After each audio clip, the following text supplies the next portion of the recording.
Our sermon today is going to be from 1 Peter chapter 2, verses 9 to 10. And while you're looking for that, let me give you just a little bit of background here. In some ways, I'm going to try to cover the entire book of 1 Peter, but really only loosely. We're going to look at those verses in particular, but Peter is, of course, the disciple of Jesus, the rock on which Jesus will build his church. He is a particular person. His particularities are compelling, to say the least. He is a fisherman from a fisherman's family.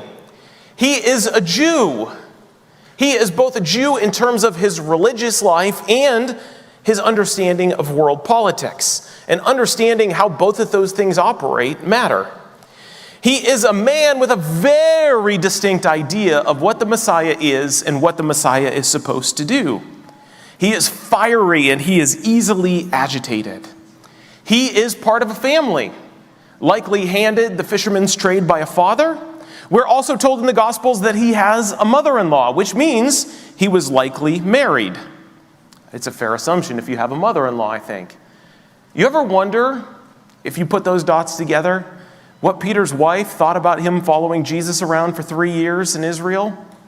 When will that deadbeat ever come home? I wonder these things. Peter was also probably rejected as a rabbi as a child. Most little good Jewish boys went to school. They went to Jewish school where they would learn the Torah and begin to memorize what we call the Old Testament. If I were to ask any of us to memorize 2 verses by next Sunday, we would grumble. But many, many Jews grew up memorizing the entire Old Testament as part of their coming of age. And Jewish boys would become attached to a rabbi, a teacher. And this teacher, this rabbi, would weed out the young boys according to how elite and how promising they thought they were. The fact that Jesus could find Peter back fishing once more in his hometown likely meant that Peter was rejected. He was turned away, not good enough to be the disciple of a rabbi. That Jesus found him fishing in Galilee confirms what the book of Acts said, that Peter was likely an unschooled, ordinary man, rejected by the highest of the highs in the societies that he was a part of. All of this colored the world in which he saw. And we see in the New Testament Peter's wrestling with these identities and these stories in his own life, trying to make space in his own world for what God was doing, but struggling to do it because he had constructed a narrative of who he was, who God was supposed to be, and how the world was supposed to work as a result of that. And much of Peter's story is an undoing and a retelling of the things that he knew to be true as God revealed himself to Peter.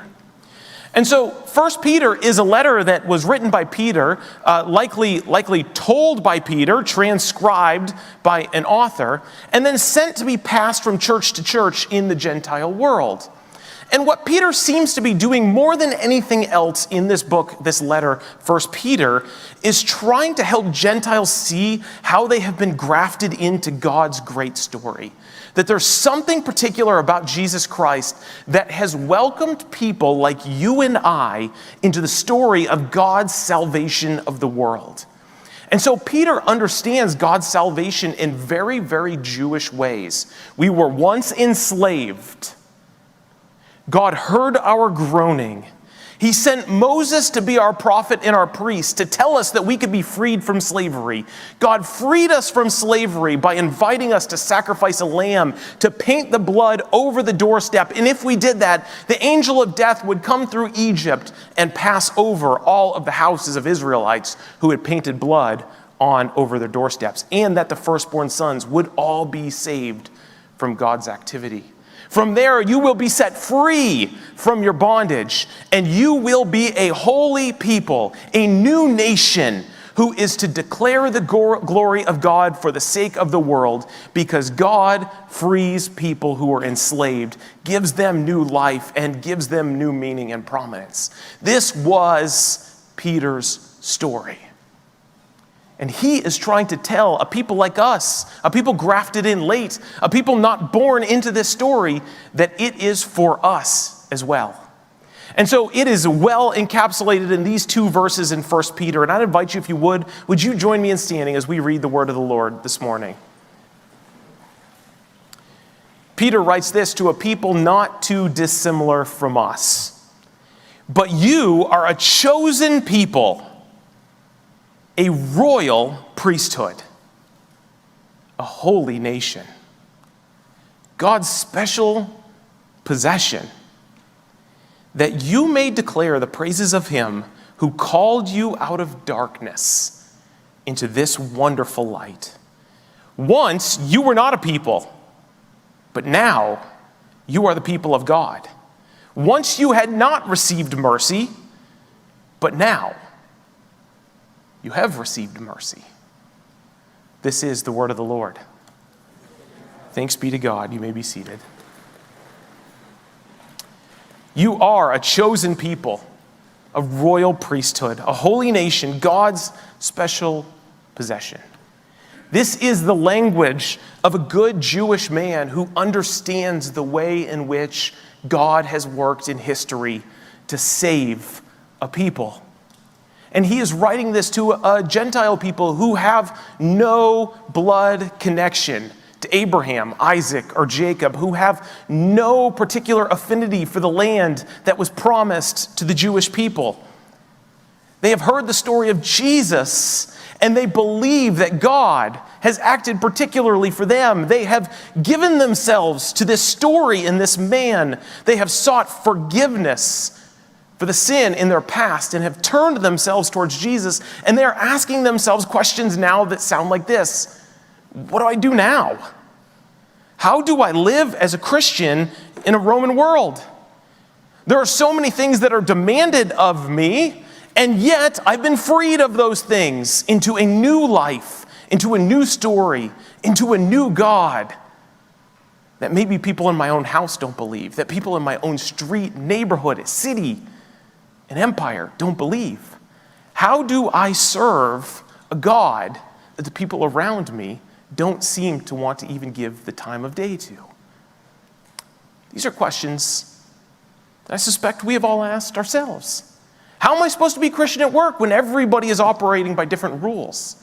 How am I supposed to be a Christian in my own street when every time we get together it's all cussing and liquor? How am I supposed to operate in the different places, in the different ways that I live, not trying to seem weird all the time, but at the same time demonstrating that I live to a different beat, that I serve a different God?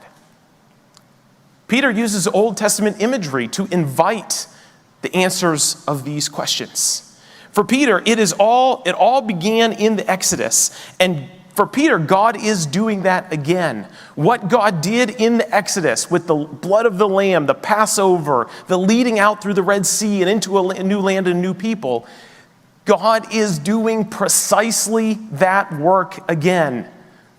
This time, it is not the blood of a lamb, but it is the blood of Jesus which has set us free.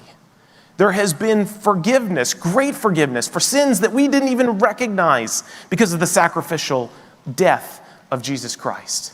That we are then freed from the slavery of this world that binds us and holds us down and holds us back from being the people that God has truly called us to be.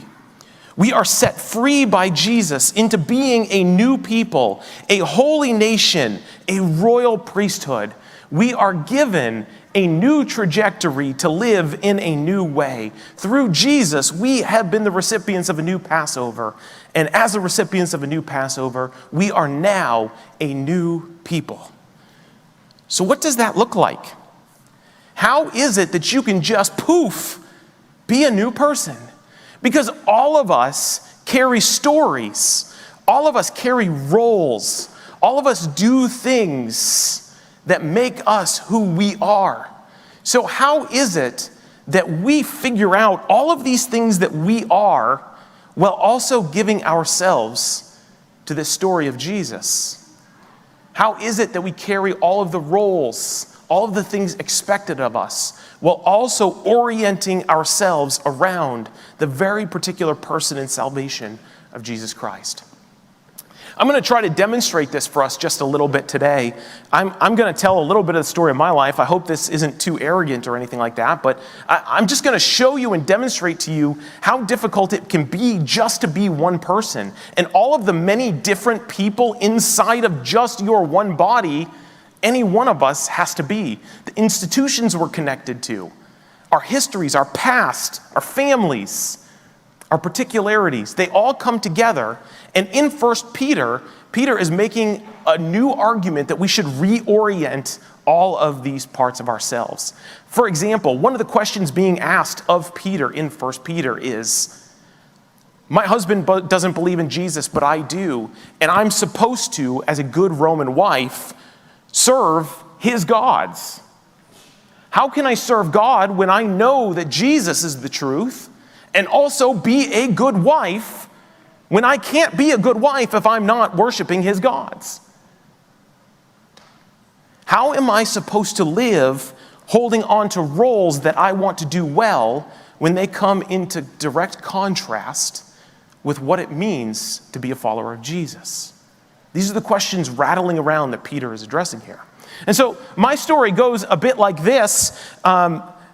It all started for me in New England. I was born in Connecticut, but I understand myself to be a New Englander. My mom is from Massachusetts. I was actually, if you guys know Liz Powers, our discipleship pastor, she and I were actually born in the same hospital in New Haven, Connecticut, a couple years apart.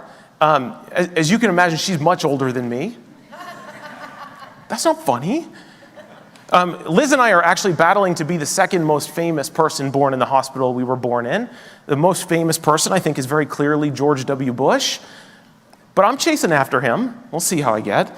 But I was born into a New England family. I'm from Boston. I went to elementary school in Boston. My mom is from Boston.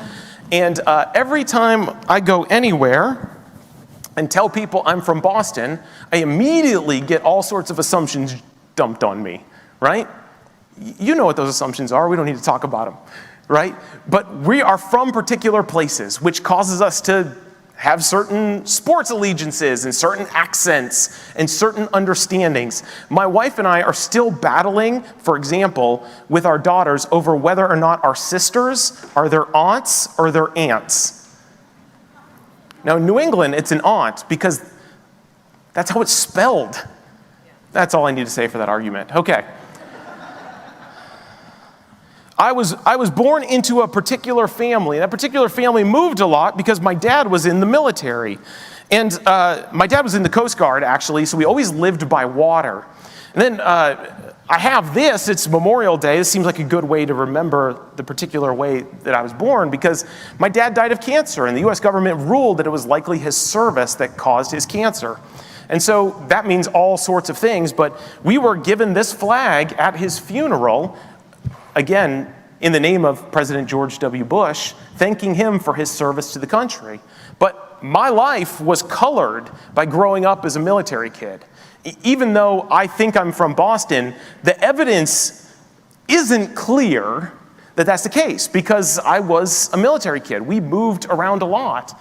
And the first place we moved after we left New England was to move to Louisiana, which is a very, very different place than Boston, to say the least. There I picked up a particular fandom of my childhood of being an LSU fan. I did not pick up a taste for crawfish. If you don't know what crawfish is, Google it sometime. It's nasty. That's all we need to talk about. Ugh. And so from Louisiana, I moved to the state of Wisconsin. And in Wisconsin, I went to high school. And there is definitely a part of Wisconsin that is in me, whether I like it or not. But I also met my wife there, graduated from high school there, and our school color was green, and I still have my high school gown. So this will represent my time in Wisconsin, learning how to be a Midwesterner as a northeastern boy who lived in the South for a while. That was an experience, let me tell you. I went to Nathan Hale High School, which is actually a Connecticut man, which was a state I was born in, and his park is right next to the place where my dad was stationed in Connecticut, kind of a full circle thing of growing up. From there, when I was in Wisconsin, I got a call into ministry. And so I went off to a Christian college, a place called Olivet Nazarene University, to study to become a pastor. And in my studying there, I found out that I guess I liked school more than I ever thought I did. And so I just kept going and going and going to school for some reason. And I started collecting all of these different sashes, hoping that I can keep the microphone working. And before long, I wasn't just going to school. I was transforming into a pastor, yes, but I also was adding this other part of myself, which was more like an academic. And so eventually, I had to sort through all of these things. I am alumni of multiple different schools. I have emerged as a pastor and an academic. Which means I've also then, as a way to try to fulfill that, I became a published author. So, you can see I'm starting to carry all of these different things in my life. At a certain point, I became ordained as a minister. This is actually Jesus calling Peter out of the boat in order to become a minister, a fisher of men. So it's starting to get heavy and more awkward to do all of this stuff. I have, I of course carry you can talk about my dad's military, but also I am an American citizen. There's no way I can not be American, right? I'm very American, like most of us are, I imagine, in this room. I have a family that also is very important to me. I put on Sharice's wedding ring today. I don't know if you can see that, but it's one less thing I have to carry. I don't have my own wedding ring, not because I'm not happily married, but I actually, at one point, I lost about 100 pounds in my adulthood, and I kept having to resize the stupid thing, and I finally gave up. I didn't want to yo-yo with my wedding ring my whole adult life. So that's the only reason I don't wear a wedding ring. I promise it's not because I'm trying to pretend like I'm not married. Then I had 2 daughters as well. Lovely picture of them. And at a certain point, this is becoming really, really hard to carry, all of this stuff. I also love to play sports, and in my 30s, I've tried to accomplish the sport that I'm the worst at.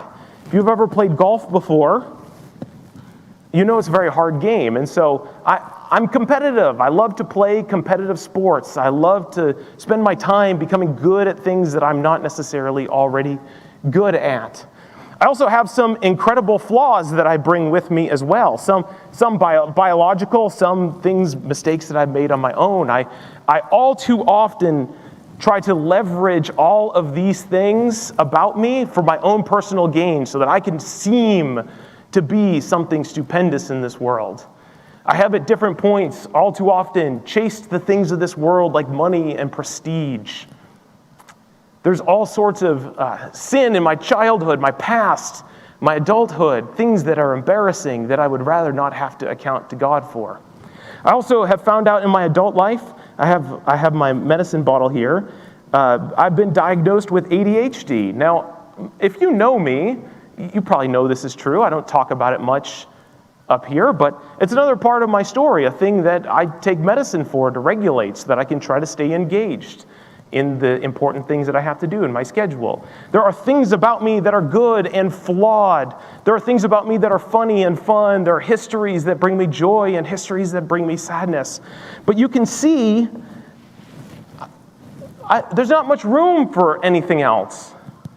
I'm carrying a lot of stories and a lot of history and a lot of particularities about who I am and where I've been and what I've done. And at a certain point, you get full with all of the things that you think make yourself you. And philosophers, people who understand people and how they work, understand how important stories are to us. Like, we are indeed science, right? You are brain cells and hearts and organs and all of this kind of stuff, right? You are all of those things, but that's not how you understand who you are. If you meet a new friend and they say, well, who are you? What do? You don't say, well, it all starts in my heart and my brain, and it goes from there, right? Like, we are science, but we understand ourselves through stories. We give ourselves meaning by the stories that we remember and the stories that we tell ourselves. And these are the kind of stories that I tell myself in order to bring meaning to who I am. And when I get to the point of it being full here, I've got this one last thing up here, and it's the cross of Jesus. And it's really hard for me to carry this story because my hands are so full with all of the other things that give me meaning. And when we become a Christian, we so often say that this is how we want to orient our life. Nothing matters more than this. But really, the truth is that so often we carry so much in our lives that it's really hard then to make this anything other than just one more story that we're trying to fit into a whole series of other stories. How am I supposed to make Jesus central when I've got all of this other stuff going on? Some of it baggage that I prefer not have to deal with, but some of it really good and happy and joyful things. How am I supposed to make this central when there's just so much that makes me me? How do I reorient myself in that way? And so Peter has a particular situation. I'm telling you, I'm starting to get warm up here. This is whew. Peter has an answer for this for people who are wrestling with this very question. His answer is not one that is fun or easy. It's not one that's going to bring joy or satisfaction immediately. But his answer is that to the ones who are faithful with what they are given in this world, the ones who are willing and able to be like Jesus no matter what, even if that means difficult marriages, difficult workplaces, difficult city streets, work environments, the ones who are able to act like Jesus, to be a servant-oriented person like Jesus, the ones who can centralize Jesus to themselves and take on all of these other stories, starting with Jesus, acting like Jesus, being like Jesus for the sake of others, if you're able to do that, it will feel like a sort of persecution in this world. It'll feel like a burden. It'll feel like it's hard, long, labored work to always be like Jesus, to serve others, to love others, to make them more important than yourself, to give your life to others for the sake of others. It will feel long suffering and difficult and hard. But Peter says the point of this life is to not make it through it unscathed. Jesus did not create us. God did not create us for life to be easy or to be made easier in Him. But Peter promises the day is coming that we will be vindicated and justified by being like Jesus for the sake of others.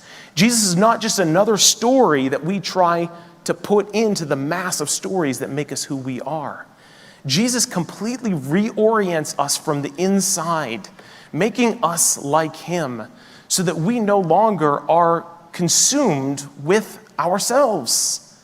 Instead, we enter into all of the other roles with the disposition, the personhood, the power of the Spirit and of Jesus, so that when we go to our spouse, when we go to our work, when we go to the ball fields, when we deal with our kids, when we struggle with our parents, we do so putting them before ourselves because that's what Jesus has done with us.